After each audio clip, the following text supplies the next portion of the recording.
네, 여러분 안녕하십니까. 연세대학교 빈곤문제연구원의 김영재입니다. 저희 빈곤문제국제개발연구원은 매 학기에 전문가를 모시고 국제개발의 이슈라든가 ODA 사업에 관련된 전문적인 토론을 하고 있습니다. 그래서 이번에도 여러 전문가를 모시고 전문가 토론회를 시작하도록 하겠습니다. 오늘 모신 안동원 이사장님은 한국국제개발협력센터에서 지금 재직 중이시고 특히나 저희 연세대학교에서 10년 동안 강의를 하시고 계시고, 현재도 우리 연구원과 그리고 우리 캠퍼스의 교수님으로 재직 중에 있으십니다.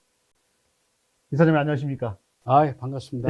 오랜만입니다. 예, 바쁘신 중에도 이렇게 시간을 내주셔서 너무나 감사드립니다. 예. 시청자분들께 간략하게 이사장님을 소개를 드리도록 하겠습니다. 이사장님께서는 1982년에서 1991년도까지 코이카의 전신인 한국해외개발공사에서 근무하시다가 코이카로 바뀌고 나서 2008년도까지 직원에서부터 부장 그리고 각 해외에 근무하시는 소장님으로 베트남이나 네팔, 이라크 등에서 근무하시다가 2011년도에 코이카 이사를 끝으로 퇴직을 하셨습니다. 그리고 이후에 2011년부터 현재까지 저희 미래캠퍼스의 교수님으로 활동하고 계십니다. 특히나 오늘은 2018년 11월에 부임하신 한국국제개발협력센터 이사장님으로 재직하면서 그와 관련된 중요한 얘기들 그리고 국제 글로벌 ODA 이슈에 관해서 대화를 나누도록 이렇게 하도록 하겠습니다. 이력에서 말씀드렸듯이 이사장님은 한국의 ODA의 어떤 역사의 한 획을 그으시고 활동하시는 산 증인으로서 말씀드릴 수가 있겠고요. 40여 년간 국제개발 협력 분야의 전문가로서 활동해 오고 계시는 우리나라 ODA의 산 역사이시며 달인이라고 할 수 있는 전문가이십니다.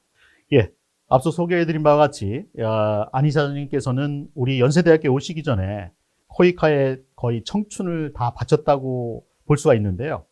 한국국제개발협력단의 역사에 대해서 간략히 소개를 좀 부탁드리고, 그리고 코이카의 전신인 한국해외개발공사가 어떠한 시대적 배경에서 코이카로 개명이 되었는지, 그리고 그런 상황에서 현재 이르기까지 간략하게 코이카의 역사에 대해서 한번 설명을 좀 부탁드려도 되겠습니까? 예.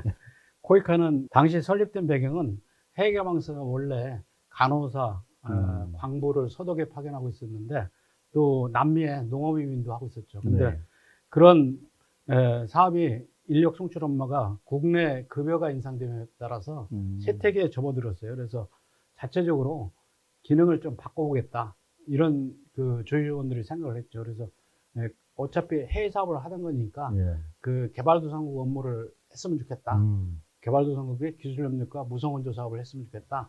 이걸 갖다가 정부에 이제 제안을 했고, 이것이 이제 정부에서 받아들여져서 코이카를 설립하게 된 것이 역사적 배경입니다. 아마도 현재도 약 40여 개 기관, 약 50개 기관에서 국제개발협력사업이 분산되어 있는데, 다른 나라의 사례에서도 보듯이 그리 멀지 않은 시간에 다시 통합이 되리라 생각이 듭니다. 그리고 제가 이제 코이카를 다니다가 연세대학교에 왔다고 그러는데, 사실은 코이카에서 마르고 닳도록 근무하고 싶었어요. 근데 이제 임원에 이제 선임이 되면서 임원이 임기가 있어서 이제 그만두고 나왔죠. 근데 그 이유는 일이 너무나 재미있기 때문입니다. 저하고 제 성격하고 좀 맞고 그런 면이 있어서. 그런데도 여기 와서 학생들을 만나게 된 것이 또 일찍 퇴직하는 반면에 학생들을 만나고 아직까지 일을 한다는 것이 또 영광스럽습니다. 네. 네. 지금 말씀하시니까 제가 2010년도에 교수님을 신촌 캠퍼스에서 처음 뵀을 때 그 모습이 생각이 나는데 벌써 시간이 20년이 훌쩍 지난 것 같습니다. 어쨌든 감사드리고요. 말씀드렸듯이 30여 년간 코이카에서 근무하시면서 여러 가지 업적도 쌓으시고 많은 경험들을 하셨으리라 생각이 됩니다. 그래서 이사님께서 코이카에 근무하시면서 아주 인상 깊었다고 할까요? 아니면 좋은 추억이라든가 이런 것들을 좀 소개해 주시면 감사드리겠습니다. 제가 볼 때 가장 추억에 남는 일은 코이카 설립 계획 업무를 직접 담당했는데 결과적으로 코이카를 설립한 일이라고 생각이 돼요. 그 일을 할 때는 굉장히 어려웠지만은 일단 성취를 했으니까 그게 가장 커다란 업적이고, 그 다음은 다른 사람들이 저한테 너는 30년 동안 코이카에서 무슨 일을 했느냐 이렇게 물으면은 내가 업적으로 항상 얘기하는 것은 베트남 중부 지역에 예. 초등학교 40개를 건설하고 그 다음에 병원도 8개를 설립한 일이라고 얘기를 하고, 그에 따라 나는 인류사의 발전과 진보에 조금이나마 기여를 했다라는 그런 얘기를 합니다. 요즘에 우리 학부생이나 학생들도 국제개발협력 사업이나 ODA 사업에 굉장히 많은 관심을 갖고 있거든요. 혹시나 그 국제개발 분야에 오래 해 오시면서 만약에 이런 친구들이 이런 국제개발 사업과 관련된 분야에서 근무하고 싶은데 어떠한 역량을 좀 필요로 하는지, 그리고 무엇을 갖춰야 되는지에 대한 필요한 인재상에 대해서 좀 전문가적인 입장에서 말씀해 주시면 감사하겠습니다. 예. 개발협력에 종사하는 인력들은 크게 원조 행정을 담당하는 인력과 또 전문가로 참여하는 인력으로 나눠질 수가 있는데, 원조 행정을 담당하는 코이카는 인재상으로 높은 도덕성과 책임감을 실천한 코이카인, 차의 다양성을 존중하는 코이카인, 글로벌 수준의 전문성을 보유한 코이카인, 적극적으로 소통하는 코이카인이라는 인재상을 가지고 있는데, 제가 볼 때는 대부분 이제 맞는 말이에요. 맞는 말이라고 생각이 드는데, 내가 보는 인재상은 국제개발협력은 일반적으로 흔히 생각할 때 봉사 정신이 투철한 사람이 하는 것이다. 이게 가장 큰 덕목이라고 생각할 수 있지만, 크게는 100여 개국 이상의 개발도상국을 대상으로 외교활동이라고 볼 수 있습니다. 그럴 수 있죠. 따라서 소통할 수 있는 언어 구사 능력이 필요하고, 남들이 볼 때 매력적이어야 되죠. 매력적인 인물이 좋다 이런 것보다도 매력적으로 내적인 외적인 매력이 있어야 된다. 또 호기심이 좀 있어야 된다. 호기심. 영어와 한국어로 계획문서 작성 능력이 있는데 이 부분은 훈련을 받아야 됩니다. 적어도 한 개 이상의 섹터에서의 전문성을 이야기할 수 있다라고 이렇게 생각이 듭니다. 코이카에서는 자체 인력도 모집을 하지만은 경력 사다리를 만들어서 개발협력 인재 육성도 같이 하고 있습니다. 사다리 1단계로는 봉사단원과 국내 인턴십 제도를 운영하고 있고, 경력 2단계로는 PA 제도와 개발협력 코디네이터 제도, 경력 3단계로 KMCO, 즉 국제기구의 인력을 파견하는 거죠. 그 다음에 필드 매니저 제도 등을 들 수 있는데, 우리 대학에서도 최근에 다수의 학생들이, 다수의 졸업생들이 코이카 직원이 되거나 경력 1단계를 지나 2, 3단계에 들어간 학생들도 있습니다. 또 최근에는 국제보건의료재단, 거기에도 들어가는 학생들도 있습니다. 따라서 커다란 준비보다는 여기 그 학교 다니는 동안에 수업에 열심히 듣고 입사할 때 필요한 준비를 하면 되겠죠. 그것이 다이고, 지방대학 그 가점 제도를 또 운영하고 있죠. 코이카에서는 정부 모든 투자인이 다 그렇기 때문에 최근에 이제 다수의 학생들이 코이카 직원이 되고 있습니다. 네, 예. 우리 학생들에게 정말 그 아주 격려와 같은 그런 말씀을 해주셔서 감사드립니다. 전 개인적으로 평소에 우리 교수님께 굉장히 궁금했던 사항이 하나가 있었는데, 뭐냐면 이제 교수님이 재직했던 그 전 직장이 외교부 산하의 공공기관이었고 코이카죠. 그리고 퇴직하신 후에는 바로 또 연세대학교로 오셔가지고 교수 생활을 하셨어요. 그러다 보니까 이게 공직 생활과 학교라는 이러한 교수의 생활이 어느 정도 어떤 그 뭐랄까 너무나 좀 파격적인 변화가 아닌가 이런 생각을 좀 가끔 하는데, 제 개인적인 생각에서 교수님의 생각은 이 현재 공직 생활과 교수로서의 대학교 생활에 대해서 어떤 갖고 있는 어떤 생각이라든가 소감이 있으면 한 말씀 좀 부탁드립니다. 코이카에 있을 때와 교수로서의 차이점을 얘기하라는 것 같은데, 예. 코이카에 있을 때는 늘상 새로운 환경에 적응할 준비가 되어 있어야 돼요. 그러니까 해외 근무도 저도 이제 코이카 재직 중에 5번 정도를 했고, 그러니까 어떻게 보면 국내 본부에 있다가 해외는 공간에 가서 근무하는 거거든요. 그렇겠죠. 그러니까 그 사람들하고 잘 사귀어야 되는 이런 역량이 필요하고, 또 그 나라 환경에 또 잘 적응해야 돼요. 그러니까 늘상 어떤 업무든지 어떤 환경이든지 잘 적응해야 되는 그런 능력이 필요하고요. 또 코이카 있을 때는 제가 이제 이사로 재개할 때는 1년에 한 5천억 정도의 예산을 집행하는 스펜딩 리스판시빌리티를 갖고 있었어요. 그러다 보니까 주로 업체와 전문가를 뽑기 위한 원조 행정과 인터뷰 등 업무가 주된 업무이고, 반면에 교수로서의 일은 이 연세대가 국내 대학 중 최초로 국제개발 관련 학과를 개설하고 생소한 국제개발에 대해 학생들을 가르치고, 그러다 보니까 다수의 학생들이 이런 코이카에 들어간다든지 또는 경력사전에 1단계 진입을 해서 많은 보람을 느낍니다. 학교에서 받는 스트레스는 코이카에 있을 때는 상위 직급에 있어서 주로 해금할 때는 소장에 있었거든요. 네. 코이카 있을 때는 뭐 부장도 어린 나이에 있고 이사도 또 어린 나이에 있고 해서 어렸지만은 상당히 사회적이게 있어서 말을 많이 하지 않았어요. 그냥 말을 많이 하지 않았는데 여기 와서 보다 보니까 가르치는 일을 하다 보니까 말을 많이 하는 게 라면 스트레스죠. 근데 그런 것은 뭐 이제 다 적응이 됐는데 또 프로젝트 사업을 수행하다 보니까 수업을 많이 하지 않아서 그 좀 아쉽습니다. 학생들 만나고 싶은데. 교수님 말씀 들어보니까 이 상황 적응적이다라는 것이 얼마나 중요하다는 네. 생각이 들고, 또 카멜레온처럼 변화한 무쌍한 삶을 살았다라는 그런 생각이 문득 듭니다. 교수님께는 현재 그 2018년도부터 맡고 계신 한국국제개발협력센터 KIDC죠. 여기서 여러 가지 활동도 하시고 또 이곳을 이끌고 계시는데, 제가 알기로는 KIDC가 그 민간인 차원의 그 사회 봉사활동 단체의 사업들을 주로 진행하는 걸로 알고 있습니다. 좀 간략히 소개해 주시면 감사드리겠습니다. 팩트는 조금 사실상 차이가 있고요. 아, 그렇군요. 예. 저는 그전에도 여기 이제 비상근 이사장을 했었고요. 실제로는 작년 11월서부터 다시 이제 상근 이사장으로 이제 근무를 하고 있습니다. 그 오래전부터 관여를 했고, 이 센터는 2010년도에 설립되었으니까 거의 13년 정도가 된 기관이죠. 초기에는 주로 코이카의 행정지원 업무를 담당하였는데, 그 인력도 한때 60명까지 올라갔었는데, 코이카가 자회사를 설립하면서 이 인력들을 다 흡수해 갔습니다. 그러다 보니까 이제 사업을 수주를 해야 되겠다 해서 그 봉사단 파견 사업을 수주를 해서 하고 있었는데, 이것도 최근에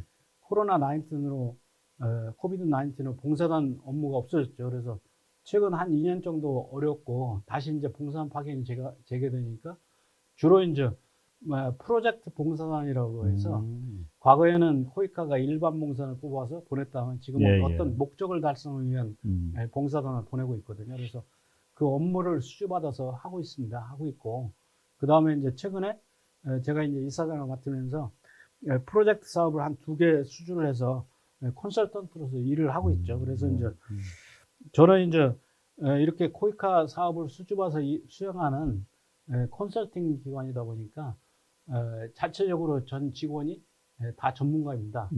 그럼에도 불구하고 급여는 지금 뭐 많지 않은 상황인데, 제 목표는 1단계는 코이카 자회사보다 조금 더 많은 급여를 줄 수 있는 기관이 되자, 2단계는 코이카보다 좀 더 많은 컨설팅 업체니까 성격이 그러니까 그런 일을 하자라는 것을 목표로 세우고 열심히 수주 활동도 하고 정보도 수집하고 그렇게 하고 있습니다. 어쨌든 KIDC가 더욱 발전하는 모습을 기대해 보겠습니다. 이사님께서는 그 저희 학교에 오시고 나서 굉장히 많은 사업들을 수주하시고 또 직접 전문가로서 참석하신 거로 제가 알고 있습니다. 기억만으로도 ODA 사업과 관련해서 네팔, 캄보디아, 베트남, 에티오피아, 르완다, 이보다 더 많죠. 그러나 이제 대표적인 사업들이고요.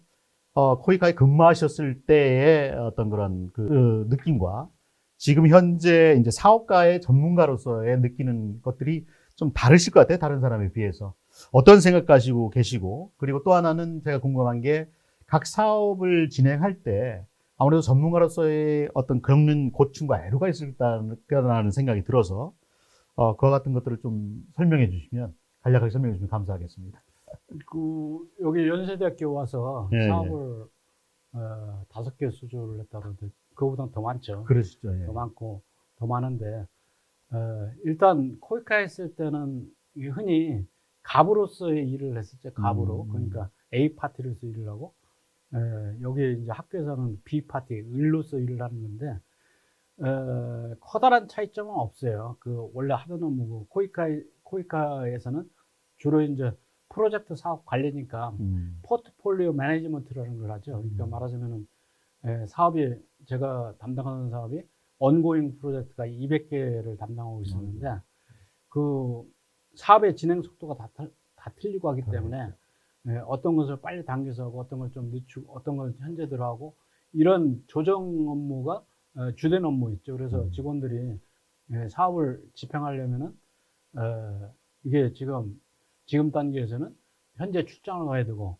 또 예산 집행 계획을 세워야 되고 사업 집행 계획을 세워야 되는데 그게 안 되면은 그걸 독촉하고 뭐 그러던 일을 하던 거였었는데 물론 다 그 코이카 직원은 제너럴리스트거든요. 어떤 특정 분야 전문가가 아니고 그렇지만은 제너럴리스트지만은 대충 보건이면 보건에 대해서 어느 정도 식견은 가지고 있습니다. 그런데 이제 여기 학교에 와서 하는 것은 을로서 코이카의 용역을 맡긴 업무를 수행하는 거기 때문에 좀 더 깊게 일을 하는 거죠.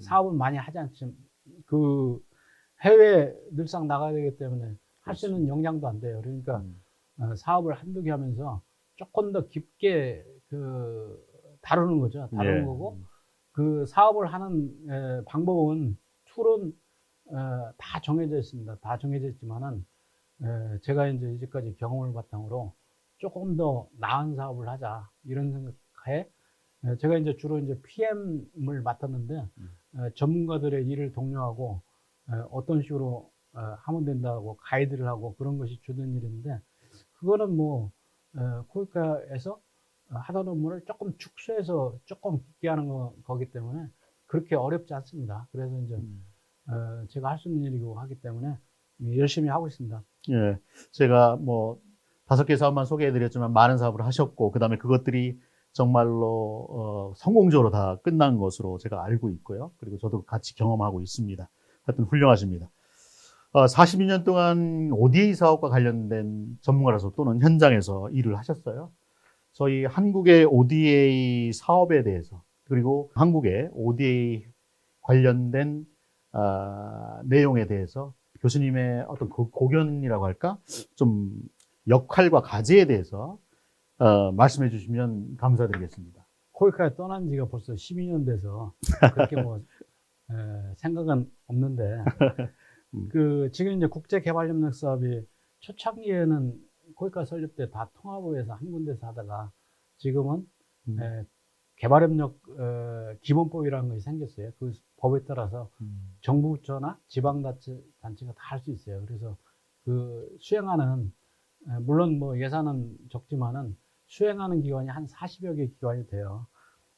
그래서 제가 볼 때는 되는데 국제개발협력 사업을 잘 하려면은 뭐가 중요하냐면은 코이카 같은 원조 기관이 있지만은 그 하부 기관도 굉장히 중요한 거거든요. 말하자면 컨설턴트가 충분히 있느냐 그게 중요한데 우리나라 뭐 전문가들이 이렇게 많지 않습니다. 그래서 그런 하부 기관을 튼튼히 하기 위해서는 하부 구조를 튼튼히 하고 예산을 늘리기 위한 방편으로는 현재 체제로 어느 정도 일정 기간 유지를 하는 게 좋습니다. 우리나라 지금 국력 10이고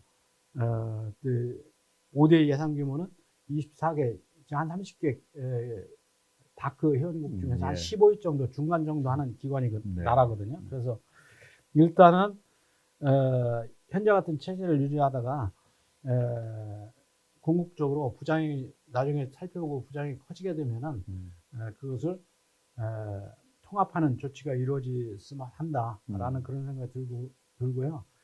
제가 볼 때 이제 40년간 경험으로 볼 때 얼마나 그 부처 공무원들이 우수한지 모르지만은 국제개발협력 사업이라는 것이 하고 싶다고 할 수 있는 것은 아니거든요. 또 경제적 목적을 자꾸 운운하면서 해야 되겠다고 그러는데 그것도 실질적으로 국익이 크게 증진된다면 쌍수를 들고 환영하겠지만은 그거하고는 좀 거리가 멀어요. 그래서 결국은 개발도상국과 우호협력 관계를 증진하는 것인데 이 중요한 점을 놓치지 않나 우려가 됩니다. 따라서 그 개발도상 20년이 개발도상에 벗어난 지 겨우 20년인데 훈련받지 않은 인력들이 개발도상국에 가서 산타크로스처럼 원조 활동을 하지 않나 정부 당국에 좀 살펴봐야 된다. 예. 라는 점을 말씀드리고 싶습니다. 예, 예. 알겠습니다. 앞으로 그 KIDC의 이사장님으로서 또는 연세대학교 교수님으로서 ODA 관련해서의 계속적인 활동 계획과 인생 계획이 어떻게 되시는지 좀 궁금합니다. 혹시 생각하고 계신 게 있으신가요? 인생 계획은 제가 이제 나이가 이제 많다 보니까 앞으로 건강하게 사는 게 이제 인생 계획이고요. 얼굴은 전혀 안 그러신데. 5대 사업 활동은 예. 제가 이제 뭐 저희 같이 근무하시는 같이 활동하던 전문가 중에 그 전에 농림부 차관, 네. 저기 덴마크 대사도 하시고 그런 분이 계세요. 그래서 제가 에듀페 사업을 마치면서 나는 더 이상 이거 안 하겠다고 5대 사업 이거 안 하겠다고 왜냐면 입장이 어떤 때 약간 곤혹스러운 게 있어요. 왜냐면 내가 근무했던 직장에 내 후배들을 대상으로 프레젠테이션 하는 일이 있거든요. 아, 이게 팩트다, 이게. 어떻게 예, 생각하면 약간 곤혹스럽기도 한데, 음. 제가 이제 얼굴이 이제 두껍다 보니까 그냥 하는 거지. 그래서 조금, 그만두겠다. 그랬더니, 뭐 놀면 뭐 하냐고. 계속 같이 하자고 그래서, 그래서 이제 생각을 좀 바꿔서, 이제 계속 해보자. 그 생각을 듣고, 그 말을 듣고, 그분이 나이가 그때 70세가 넘었거든요. 그렇습니다. 자기도 하는데 당신같이 어린 사람이 왜 그만둔다고 하느냐 그 말 때문에 좀 생각을 바꿔서 예. 저는 이제 건강이 허락하는 한 계속 하고 싶습니다. 우선 단기적 목표는 75세까지 정하고 네. 지금 현재 수주한 사업도 71세까지는 할 수가 있거든요. 네. 그래서 단기적 목표 75세까지 정하고 그 다음에 이제 뭐 75세까지는 PM으로 그 이후에는 그냥 개별 전문가로 활동을 하고 싶어요. 그게 이제 제 인생, 그게 이제 제 인생 계획이고 앞으로 활동 계획입니다. 교수님, 존경합니다. 75세까지 현장에서 네. 활발히 활동하신 교수님을 계속 뵙게 돼서 기대가 되고 또 벅찹니다. 그래서 제가 그 전문가 좌담회를 끝낼 때쯤 되면 우리 스태프들이 늘 한 가지 잊으셨습니다라고 하는 게 있어요. 뭐냐면 오신 분들한테 약간 선물을 드리거든요. 근데 저희가 공짜로 드리는 거 없습니다. 요즘에 공짜가 없기 때문에. 그래서 TV에도 비슷한 프로가 있는데 유퀴즈 뭐뭐처럼 저희도 퀴즈를 내드리고 그 맞추시면 저희가 아까 선물을 드리는 것으로 그렇게 하겠습니다. 그러면 제가 아이패드 퀴즈 그러면 무조건 예스라고 하시면 됩니다. 아이패드 퀴즈. 예스. 오케이, 예. 그러면 문제를 드리도록 하겠습니다. 현재 저희 연구원에서 베트남 농촌개발 사업을 진행하고 있습니다. 4월 10일부터 현지 연수생들이 한국에 방문하는 초청 연수도 진행하게 됩니다. 자, 여기서 문제입니다. 우리 연구원이 맡고 있는 베트남 사업은 베트남 어느 지역을 대상으로 하고 있습니까? 1. 꽝민성 2. 호치민시 3. 뚜엔깡성 4. 하노이성 5. 다낭성 예스. 3번 뚜엔꽝. 딩동댕 맞히셨습니다. 다 선물이 있는 거예요? 그럴 것 같아요. 꽝은 없을 것 같은데 꽝 있으면 우리 창피하잖아. 뭔가 이게? 연세 양말이네. 연세 양말. 가장 좋은 거. 그러니까 활동 많이 하시라고. 네, 감사합니다. 네, 감사합니다. 네. 오늘 안동원 이사장님의 너무나 좋으신 말씀 감사드립니다. 앞으로 안동원 교수님의 건강과 하고 계신 사업이 잘 이루어지고 맡고 계신 한국국제개발협력센터와 우리 캠퍼스가 많은 부분에서 협력이 이루어져서 좋은 결과가 있기를 진심으로 바랍니다. 이번 전문가 자담회는 여기서 마치도록 하겠습니다. 시청자 여러분 감사합니다.